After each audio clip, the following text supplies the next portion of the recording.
Edward and Gordon. One of the engines in Edward's shed was called Gordon.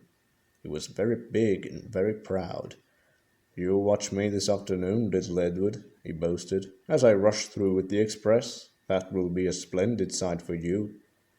Just then his driver pulled the lever. "Goodbye, little Edward," said Gordon as he puffed away. "Look out for me this afternoon." Edward went off too, to do some shunting. Edward liked shunting. It was fun playing with trucks. He would come up quietly and give them a pull. "Oh, oh, oh, oh, oh!" screamed the trucks. "Whatever is happening?" Then he would stop, and the silly trucks would go bump into each other. "Oh, oh, oh, oh!" they cried again. Edward pushed them until they were running nicely, and when they weren't expecting it, he would stop.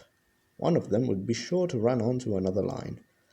Edward played till there were no more trucks. Then he stopped to rest. Presently he heard a whistle. Gordon came puffing along, very slowly and very crossly. Instead of nice shining coaches, he was pulling a lot of very dirty coal trucks. "A goods train, a goods train, a goods train," he grumbled. "The shame of it, the shame of it, the shame of it." He went slowly through with the trucks clattering and banging behind him. Edward laughed and went to find some more trucks. Soon afterwards a porter came and spoke to his driver. "Gordon can't get up the hill. Would you take Edward and push him, please?" They found Gordon halfway up the hill and very cross. The driver and fireman were talking to him severely. "You're not trying," they told him.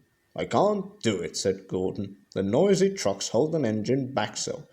If there were coaches now, clean, sensible things that come quietly, that would be different. Edward's driver came up. "We've come to push," he said. "No use at all," said Gordon. "You wait and see," said Edward's driver. They brought the train back to the bottom of the hill. Edward came up behind the brake van, ready to push. "Beep, beep, I'm ready," said Edward. "Whoop, whoop. Oh, good," grumbled Gordon. The guard blew his whistle and they pulled and pushed as hard as they could. "I can't do it, I can't do it, I can't do it," puffed Gordon. "I will do it, I will do it, I will do it," puffed Edward.